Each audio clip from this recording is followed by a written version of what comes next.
So we're getting close. This is like the road I take every day, which is like a one-way road pretty much. I feel like you're back home in Oklahoma. Right. Kicking gravel. New city.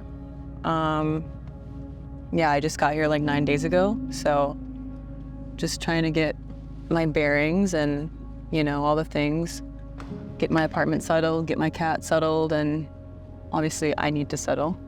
So far, it's been okay. I think it's my 9th year doing this, so I've got some experience just like understanding that it's never gonna be exactly what you think, especially like with an apartment or a team or a coach or the city, right? Like this is probably the smallest city I've played in, but so far so good. There's a cute little cafe in town, and yeah, we have a Challenge Cup game tomorrow.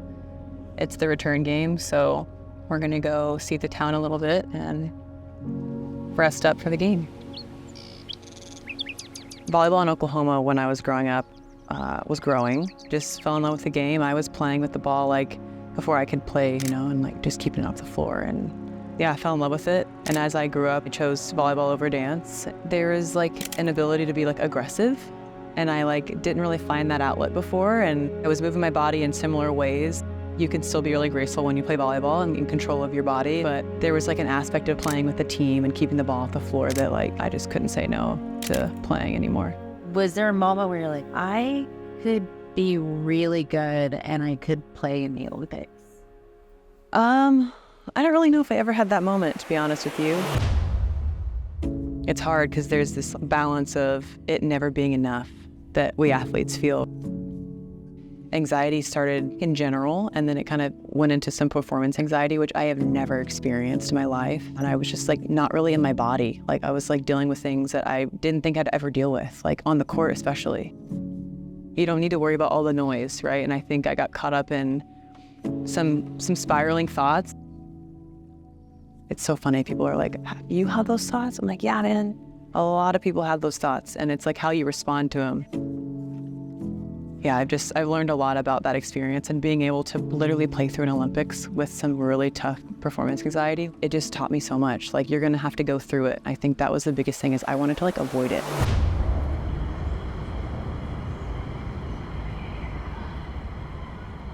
Wait, can I get a snack? Do you mind? Grazie. Per una leghe in americana, ma adesso siamo qua in Castellandore, quasi.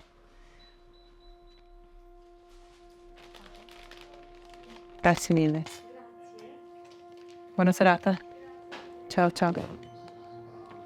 People don't understand that it's hard to live in a foreign country on your own, and when I have family come visit, they're like, wow, you're living here alone every day. It hits my sister when she comes over. She's like, you drive every day to practice, and like streets are just so different, and like the autostrada, like the highway. But I'm like, dude, that's the thing, is like sometimes you just gotta roll with the punches over here. Like it's not gonna always be like how you want it. You and your sister seem very close. Mm-hmm. It's really cool. I'm grateful that she exists in my life. We talk about that all the time. Like, I don't know what I would do if I didn't have a sister. I don't think I would be here today if it wasn't for her. She is a human that breeds belief, and she's done that for me in ways that I don't know if I'll ever be able to return. She's taught me so much in some really beautiful ways, like how strong I am. The cool thing about it is we're resilient, man. Like, humans are so resilient, and when you face it, it gets better. Learning in my adult life to like ask for help is totally okay. I'm very independent, and I love that about myself, but I think it was important for me to learn it was okay to ask for help and to talk about it, to be aware of things that like aren't super healthy for me, you know, and therapy's definitely been a good solution for me, and just getting to know unhealthy thoughts and like what I can change, right? Like as an athlete, I'm like, what's the action? Like, how can I help myself? So just learning that the anxiety or depression doesn't have to like overcome your life. My anxiety in general got so bad, I wanted to just like mic drop and be like, I'm out, you know, but there was something that kept pulling me back, and it was like, this isn't who you are. You don't quit. That's something I've preached for my entire life. There are some days obviously that are easier than others, and sometimes I wish I was in America playing, but even the hard days, this is worth it to me. Yeah, I thought about retiring and I'm like, no, I'm not ready yet. I got more to give to this sport and to myself. So I told myself like I owe it to myself to try. The things that I've been through have helped me understand that there is hard at every level in life and in your career, and that everyone has those moments, and that you're not alone, and we are very capable of doing hard things.